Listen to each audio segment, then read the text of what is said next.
আসসালামু আলাইকুম। প্রথমে বলবো পরবর্তী অনার্স ভর্তির সকল আপডেট পাওয়ার জন্য অবশ্যই এই চ্যানেলটিকে সাবস্ক্রাইব করে রাখবেন।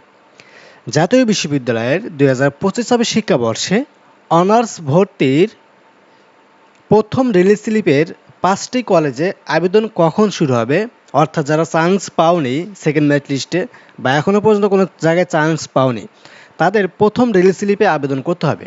তো তোমাদের এই প্রথম রিলিজ স্লিপ কী, কখন আবেদন শুরু হবে, কয়টা কলেজে আবেদন করতে হবে, টোটাল বিষয় নিয়ে ডিটেলস আলোচনা করা হবে, তাই ভিডিওটি অবশ্যই শেষ পর্যন্ত দেখবে। আর পরবর্তীতে তোমাদের অনার্স এবং ডিগ্রির ভর্তির সকল ধরনের আপডেট পাওয়ার জন্য অবশ্যই এই চ্যানেলটিকে সাবস্ক্রাইব করে রাখবে। আর যদি তোমাদের কোনো কিছু বুঝতে অসুবিধা হয় তো স্ক্রিনে দেখতে পাচ্ছ হোয়াটসঅ্যাপ নাম্বার দেওয়া আছে, আমাদের হোয়াটসঅ্যাপ নাম্বার যোগাযোগ করবো, আমরা তোমাদের সাহায্য করব।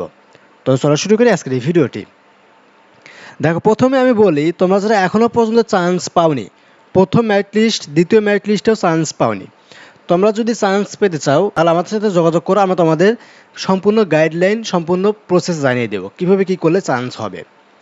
তো এখন আসি তোমাদের এই সেকেন্ড মেরিট লিস্টের যারা চান্স পাওনি তাদের তো তোমাদের এই প্রথম রিলিজ স্লিপে আবেদন করতে হবে। তো রিলিজ স্লিপটা আসলে কি? রিলিজ স্লিপটা হচ্ছে তোমরা যারা জাতীয় বিশ্ববিদ্যালয়ের প্রথম আবেদন করো, প্রাথমিক আবেদন করো, করার পরে তোমাদের যারা চান্স পায় না তাদেরকে একটা সুযোগ দেওয়া হয় প্রথম রিলিজ স্লিপ। এই প্রথম রিলিজ স্লিপে মোট তোমাকে 5টা কলেজে একসাথে আবেদন করতে হয়। ধাপে ধাপে তুমি 5টা কলেজ চয়েস করে তুমি আবেদন করতে পারবে। এক্ষেত্রে তোমাদের কোনো আবেদন ফি জমা দিতে হবে না, ঠিক আছে? এটা একটা ভালো দিক, তোমাদের কোনো আবেদন ফি দিতে হয় না। প্রথম রিলিজ স্লিপে তুমি 5টি কলেজে আবেদন করবে, আবেদন করার পর যদি চান্স হয় তাহলে তুমি ভর্তি হতে পারবে, আদারওয়াইজ ভর্তি হতে পারবে না। তো এই প্রথম রিলিজ স্লিপটা আসলে কখন দিবে? দেখো, এই যে দ্বিতীয় মেরিট লিস্ট, এটার ভর্তি চলবে আগামী 14 তারিখ পর্যন্ত, মানে 13 তারিখ পর্যন্ত ভর্তি চলবে। 14 তারিখের ভিতরে কলেজ কর্তৃপক্ষ নিশ্চয়ন করবে। তো দ্বিতীয় মেরিট লিস্টের পরে আর একটা রেজাল্ট পাবলিশড হবে, সেটা হলো কোটা মেরিট লিস্ট। যারা আবেদন করার সময় কোটা সিলেক্ট করে আবেদন করেছিল, মুক্তিযোদ্ধা কোটা, প্রতিবন্ধী কোটা বা বিভিন্ন ধরনের কোটা হয়, এই কোটা দিয়ে যারা আবেদন করেছিল তাদের একটা রেজাল্ট পাবলিশড হবে তাদের জন্য। তো সেই রেজাল্টটা পাবলিশড হবে আগামী 15 তারিখ বা 16 তারিখে জুন মাসের। তো ওইটার ভর্তি কার্যক্রম চলবে 12 থেকে 15 দিনের মতো। তো দেখা যাবে তোমাদের এই প্রথম রিলিজ স্লিপের আবেদন কার্যক্রমটা আগামী জুলাই মাসের 1-2 তারিখের দিকে শুরু হবে, ঠিক আছে?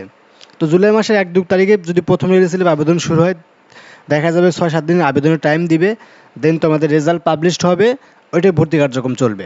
যদি সেখানে চান্স হয়ে যায় তাও ভর্তি হতে পারবে, যদি চান্স না হয় তাহলে আরেকটা সুযোগ দিবে দ্বিতীয় রিলিজ স্লিপ। ওই দ্বিতীয় রিলিজ স্লিপও 5টি কলেজে আবেদন করতে হবে। যদি সেখানে চান্স হয় তাহলে ভর্তি হতে পারবে, যদি চান্স না হয় তাহলে ভর্তি হতে পারবে না। এই বছরের মতো ভর্তি স্টপ হয়ে যাবে তখনই, ঠিক আছে?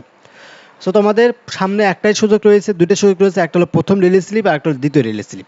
তো এই প্রথম রিলিজ স্লিপ দ্বিতীয় রিলিজ স্লিপে চান্স পেতে হলে অবশ্যই ভালো একটা মার্কসের প্রয়োজন, কারণ সিট সংখ্যা অনেক কমে যায় প্রত্যেকটা কলেজেরই, ঠিক আছে? 100%-এর ভিতরে দেখা যায় 70% সিটই চলে যায় এই 3টে মেরিট লিস্টে। আর প্রথম রিলিজ স্লিপ দ্বিতীয় রিলিজ স্লিপের সময় দেখা যায় 30% 40% সিট থাকে, 10টা 15টা 20টা করে সিট থাকে। তো এখানটাতে চান্স পেতে হলে অবশ্যই ভালো একটা মার্কসের প্রয়োজন হয়। তো ভেবেচিন্তে সবাই আবেদন করবে। আর তোমরা যারা এখনও পর্যন্ত চান্স পাওনি, যদি চান্স পেতে চাও, সেই প্রসেসটি কীভাবে কী করলে চান্স হবে না হবে সেই প্রসেসটি আমরা তোমাদের জানিয়ে দিব, আমাদের সাথে যোগাযোগ করবে। তো এটাই ছিল ভিডিওটি কেমন লাগলো অবশ্যই কমেন্ট করে জানাবে। ভিডিওটি ভালো লাগলে অবশ্যই লাইক করবে, চ্যানেলটিকে সাবস্ক্রাইব করে রাখবো পরবর্তী অনার্স ডিগ্রি ভর্তির আপডেটগুলো পাওয়ার জন্য। তো আজকের মধ্যে এখানে শেষ করবো। সবাই থাকবে, আল্লাহ হাফেজ।